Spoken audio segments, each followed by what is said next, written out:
I focused on those three words: family, community, and equity. Because we all have our own lives, we all have our own life experiences, but I found that in the church space, in the education space, and in the community organization space, now that you all have gone into the space of the food pantry, things like that, you're going beyond the church walls, and now you're doing a social service to the greater community. And where we should be out there collaborating as a church family, service family, we often find competition in places we shouldn't see it. So I know the devil's busy, but the angels and disciples of God got to be busier. So that's where the 365 came from. Youth and young adults and the young at heart have to stay committed to their dream, their vision, their purpose in life. 365. That's how you manifest. That's how you talk something into existence. That's how you command to a problem that's in your life that you are its master, it's not your master. But sometimes we forget that. And every week, there are pastors and apostles and priests that try to remind us week by week that you can speak to your problems and you can get beyond those problems.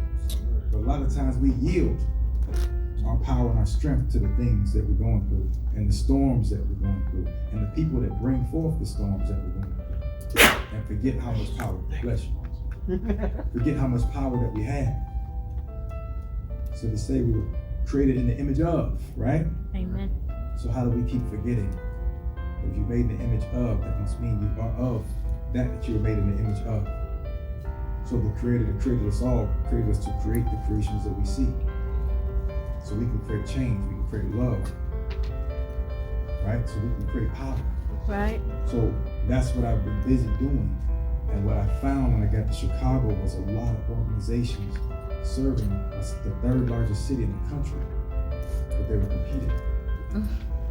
And I'm sitting there event after event, and I'm recognizing, in spite of what I'm going through personally, I'm realizing these young people are going through as much, if not more.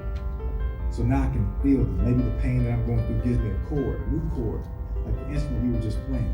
It's all about the chords, see? And people can feel the chords, but sometimes people can't feel you when they don't think you've gone through what they've gone through. But we all been through something. And I would love to align with everybody in the church and the community on joy. But what I found in my 52 years of life is a lot of times people, they corral around pain. If I come in and talk to somebody about the goodness of God, good for you. But if I walk into a room and say, my knee is hurting, my tooth has been hurting, my back, I had having headaches. Good gracious. We corral around pain. So you have to be lights. Right. You have to magnify the message you get each week. Amen. Amen. And you can't take a day off. And that's what 365 is about. But I realized that the only way the city of Chicago and other cities just like it are going to come together and improve for the lives of the children is for us to work collectively. And that's the only way we can serve everybody in the city 365 days a year, 24/7. One organization can't do it. That's ego. This city can be served by all the churches working in this city collectively. One church can't do it. So that's where the message got deeper. But when we get together, we all talk about what we're doing. My program, my program, my program. My service, my service. We don't even hear each other.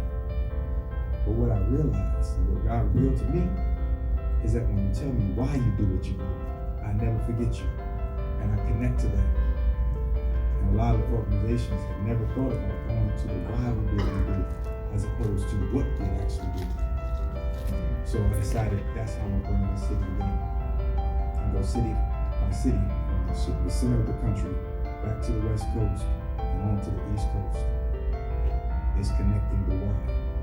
The kindergarten knows why they do what they do. They think they do. They know why they're dreaming about what they're dreaming about. At least they think they do. But it's getting them to stick to that dream is when they're realizing. The same thing applies for the young adult. Knowing why we do what we do and why we say what we say. So I'm getting busy with this project. I am always proud to represent my parents, represent the church. But that's what I've been working on. So everybody will get one of these, but I just want you to think about why you do what you do, why you say what you say. Why you believe what you believe? Mm-hmm. And if you do in fact believe what you say you believe, and when you're here to profess that you believe that, your actions should reflect it when you leave the church. And your life should reflect that even when storms come and the sun doesn't appear to shine. I've learned by the many flights that I've taken. I've taken off in some storms, and 15 minutes in, I'm above the clouds, and there's the sun every day.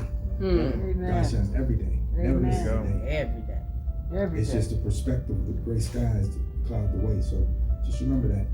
And thank you all for having me today. And I think I might have went about a minute over this.